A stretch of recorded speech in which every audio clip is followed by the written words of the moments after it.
Hi everyone, thanks for joining me. Bernard here on behalf of MovieGameNostalgia.com. Shorter one today because it's very quiet, as I said. Now leading up to Easter, you get a month or 3 or 4 weeks where it's quite quiet on the cinema front and both the out to buy, and that's what we're looking at today. What's out to buy at your local store or online, etc. So there's only 2 films and 2 box sets. Anyway, if you're new to the channel, it's just an information video. There's a little bit of information, bit of background to the films or box sets, etc. Please, if you're new to the channel, push your subscribe button so you get to know about these. Push the bell notifications so you know when these little review specials, etc. that I put out there. And also, thumbs ups are always great. It's nice to get a thumbs up. It's nice to get appreciated. So thanks very much. Right, we'll quickly get this one out of the way, get it all done. Before, well, my voice is a bit better today. I've been struggling with a bit of a throat, but I'm not too bad today. Right, the first one. Well, this is ideal, isn't it? Last Christmas, obviously, when I had the video shop in Manchester in the 90s, you tended to get the Christmas videos a year after the cinema release, because that's how it should. Obviously it was Christmas time, it's for the peak, but with this streaming now, obviously the distributors are bringing these Christmas films out as normal 3 or 4 months after the cinema release. So yeah, we've got this Last Christmas, which is one of the biggies of last year. I mean, it wasn't the greatest year for Christmas film. I think my favorite was the animation. Was it Klaus? I can't remember the title of it now. I think that was my favorite of Last Christmas, of the Christmas films. But Last Christmas was the grown-up one, the romantic drama one, and that's out to buy from the 16th of March here in the UK. Please check your territories. It's £9.99 on DVD. £14.99 on Blu-ray. It was a 12A, an hour and 43 minutes. Slightly too long. A drama, comedy, romance directed by Paul Feig and written by Bryony Kimmings and Emma Thompson, who co-wrote the story with her husband, Greg Wise. It's based on the song of the same name. Sorry, I do like that. It's one of my favourite songs from... I remember my children being young, and we got a Wham video at the time where obviously this Last Christmas was popular in the charts and was the last song on this little video. I think it was 5 songs altogether of Wham, and it still remains one of my favourites now. So I was drawn to this title and drawn to the song. Anyway, so it's based on the song of the same name and inspired by the music of George Michael. The film stars Emilia Clarke as a disillusioned Christmas store worker, aren't we all, every time of year, who forms a relationship with the mysterious man, Henry Golding, and begins to fall for him. Well, Thompson and Michelle Yeoh also star. Any good? Well, yeah, but it had a budget of 30 million. Did okay. I mean, as the main real grown-up, sweetie, nice, lovey-dovey one of the Christmas season, it did all right because it had a $30 million budget and it did get back 122 million at the box office, so it did really well at the cinema. Rotten Tomatoes, the critics, only got an approval rating of 47% based on 193 reviews. That was an average rating of just over 5.37 out of 10. And the website's critic consensus reads, likeable leads, terrific behind-the-scenes talent, and an intriguing musical hook aren't enough to save Last Christmas from its poorly conceived story. So obviously the critics didn't like it. Metascore ratings, the film has a weighted average score of 5 out of 10. So again, bang average, based on 40 critics who scored anywhere between 4 out of 10 and 6.7 out of 10. One of the lower marks was from The Guardian's Benjamin Lee. He scored it 4 out of 10 and wrote, It might look the part with the director Paul Feig successfully capturing the glossy, tourist-friendly London which we would crave from such a film. But the script feels like a rejected first draft with unfunny filler, one-liners, and a scrappy, ill-thought-through narrative. It's a beautifully wrapped Christmas gift that's filled with rotten turkey leftovers. The Rap's Alonso Giraldi was a bit kinder to it. He gave it 6.5 out of 10 and went on to say, think of Last Christmas as director Paul Feig's Christmas album. It won't be the first comedy anyone thinks about in its accomplished filmography, but viewers might find themselves reaching for it come December all the same. Internet Movie Database user rating, that's a public. Well, it did well at the box office, didn't it? It does get an overall rating of 6.5 out of 10. It's quite healthy. I watched this at the time. I watched it a couple of times. I watched it with my good lady as well.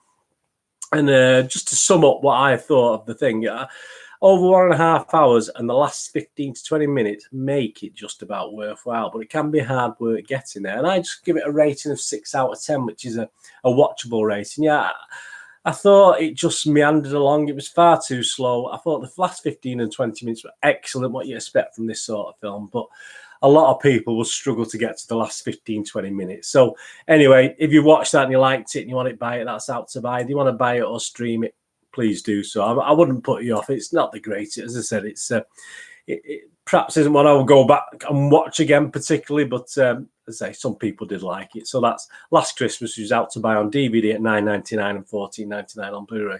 And the last film and second film I'm going to look at is one of my favourites, actually, that I watched at the end of last year. And obviously, I liked it more than a lot of people. It's called The Good Liar. It's a 15 rating. $9.99 on DVD, $14.99 on Blu-ray. It was classed as a drama thriller, an hour and 49 minutes. Lengthwise, that seemed okay to me. And what's it about? Well, it's a consummate conman, Roy Courtney, who sets his sights on his latest mark, the recently widowed Betty McLeish, worth millions. But this time, what should have been a simple swindle escalates into a cat and mouse game with the ultimate stakes. Directed by Bill Condon, starred the wonderful, fantastic Helen Mirren, superb Ian McKellen, Russell Tovey. Any good? Well, it was a 10 million budget, so it wasn't massive, and it did get 34 million back at the box office, so I think they'll be quite happy with that. Rotten Tomatoes, yeah, they give it an okay rating. They reported a 63% positive rating from critics, based on 153 reviews, with an average rating of just over 6 at 6.13 out of 10. The website's consensus read, The Good Liar is less than the sum of its prestigious parts, but Ian McKellen and Helen Mirren keep the proceedings consistently watchable. Absolutely, I agree. On Metacritic, the Metascore rating, the critics, the film has a weighted average score of 55.5 out of 10, based on 31 critics, and scores anywhere between 4 out of 10 and 8 out of 10. One of the higher marks was from Variety's Owen Gleiberman, who gave it 8 out of 10. The pleasure of The Good Liar, and its major one, is the chance to watch Mirren and McKellen act together in a cat and mouse duet that turns into an elegant waltz of affection and deception. Very kind words. But one of the lower ones was Elizabeth Weitzman of The Wrap, who only gave it 4 out of 10 and wrote, The Good Liar really wants to be either a thriller or a caper. Unfortunately, it has neither the excitement necessary for the former nor the fun required of the latter. Internet Movie Database user rating, well, Joe Pluck were a bit kind of 6.5 out of 10, which isn't too bad a score. My little summation of this film, as I've already told you, I did enjoy this. McKellen is superb as a seemingly frail but believably nasty guy he can be, and Helen Mirren is superb, although throughout she's just not as meek as she looks. You can literally see her mind ticking over as the film rolls on. This is one of the best drama thrillers I've seen in a while, and up there in my top 10 of 2019. So I did like it. As I said, I liked it more than a lot of people, but perhaps because of the acting talent in it as well. I just really enjoyed this film. It was a great watch for me. I loved it.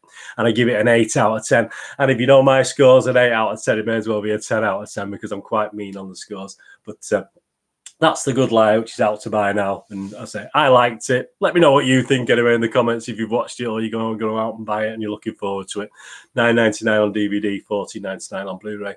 And quickly, the 2 TV dramas, both British this week. So they're both series, aren't they? They're not seasons. These are series. We've got Call the Midwife, Series 9. 12 certificate, $12.99 on DVD. Obviously a history drama. You're all familiar with Call the Midwife. Vanessa Redgrave, Jenny Agutter return. Again, absolutely superb. 8 episodes. It opens with the funeral of Winston Churchill, which I actually do remember in January 1965. I remember being off school to watch that. I'm not sure if you had the day off or it was out of school time. I'm not too sure, but I do remember watching the funeral of Winston Churchill. So very poignant for me. Series 9 continues with Nanauta's house entering a bold and innovative era. As the tower blocks multiply and a new East End rises from the ashes of the old, society becomes more prosperous but more complex. Our familiar team of medics and midwives face unexpected and handymen, don't forget the handymen, unexpected challenges as the population shifts. Rules change and old diseases come back to haunt them. Yeah, so, 8 episodes. They're all getting a rating anywhere between 8.1 and 8.9. I don't have to say too much about Call the Midwife. If you love Call the Midwife, I don't say I love it, but I do enjoy Call the Midwife. I do like the setting and the action. I get a bit bored. I'll be honest with you. I do get a bit bored of the babies being born sometimes. I'm not into that side of it. Once you've seen your own born, it doesn't. But it's nice. It still gives me a little tingle anyway. And there are sad elements, and like any good drama, things that make you cry and things that make you happy. sometimes, many times in the same episodes. Anyway, that's called The Midwife. Series 9 is now out to buy on the 16th of March. And the last and final one we'll look at is another British one, which I've dipped in and out of. It's not my favourite, but I have enjoyed some episodes of this, and it's Grantchester, and that's Series 5. Oh, yeah, it's called The Midwife. You'll be happy to know there is a Season 10 and 11 planned, so that'll be... My good lady will be happy with that as well. That's one of the... She does not watch much TV, but that's one of the things she really enjoys watching. Yes, sorry, on to Grantchester, Series 5. It's a 15 rating, $12.99. Of course, it's a crime drama mystery.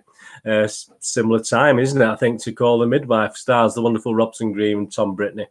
It's the further adventures of Will Davenport, the vicar of Grantchester, and now his best friend, Detective Inspector Geordie Keating.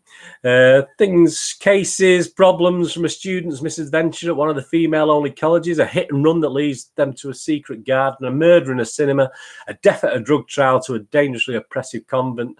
The series sticks to its wide range of stories and problems. Yeah, so we've only got 6 episodes. They're all rating okay, between 7.3 out of 10 and 8 out of 10.